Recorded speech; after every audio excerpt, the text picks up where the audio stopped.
All right, this is our Orange Sherbet Mango tree, and I wanted to show this one because, you need to show the negative side and the positive side.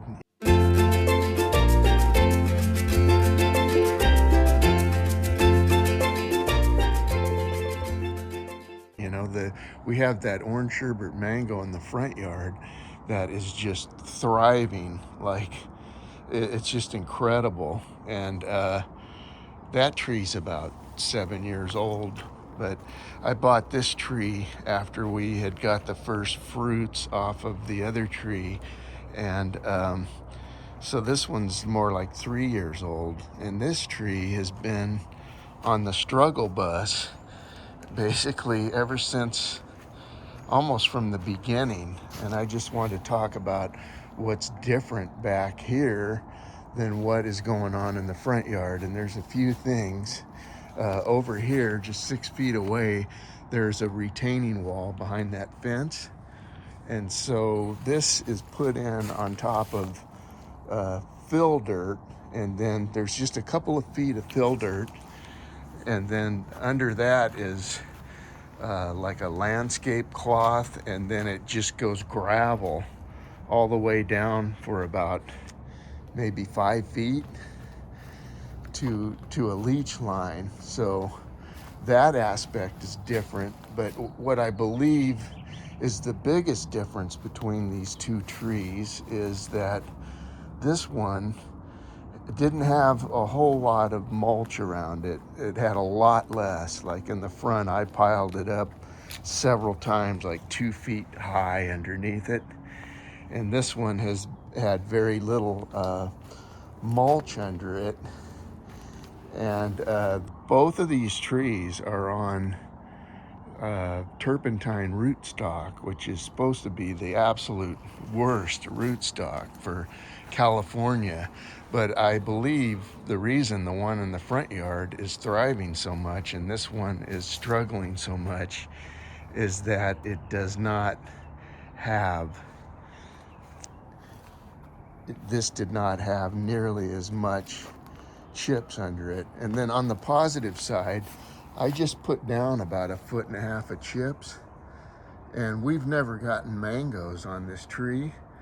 And if you look all around this, it's getting mangoes basically everywhere. I mean, I don't know if these are gonna hold, but it has little mangoes all over the tree, everywhere you look.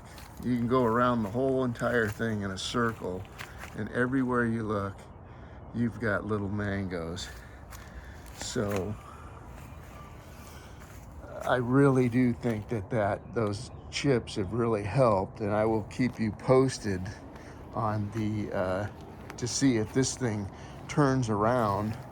But it literally has the classic, what Rich from Rich's Mango Garden says about turpentine rootstock. It really was stunted, and where it met the ground, the tree was so flimsy right where it met the ground, it almost felt like it didn't have any roots in the ground. And since I've put these chips in, it's probably been at least a month, and this thing has gotten way sturdier. And it's putting out all these mangoes. It's starting to put out new growth. And so I'm really hopeful on seeing this thing turn around. And then the other thing I wanted to share is I heard both Gary Zill and Chris from Truly Tropical, both of them had said that if it rains after the blossoms, when you have that really kind of dead blossoms on there that the powdery mildew likes to live in,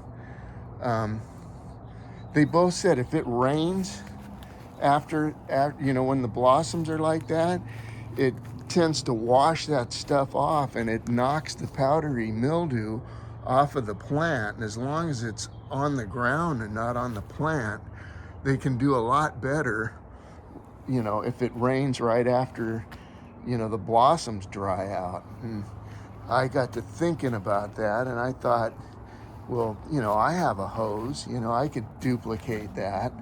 So I came out here, you know, after this had blossomed, and I sprayed it with my hose, and you can see, you know, it looks, here, I'll come over here, it looks really good. It looks really healthy, and it knocked off a lot of that stuff that did look like it was starting to get the mildew. So, you know, for a guy who doesn't like to spray anything, I think it's a great idea to just come out here. You know, I did it on a nice warm sunny day in the middle of the day and just sprayed it off. And I plan to do that again, like on these that are younger blossoms. And some of the, you know, weaker little fruit fell off, but I imagine those are the ones that are gonna fall off anyways. And the stronger ones, you know, held on. So I think that's probably a really good idea, and I'll keep you posted on these things.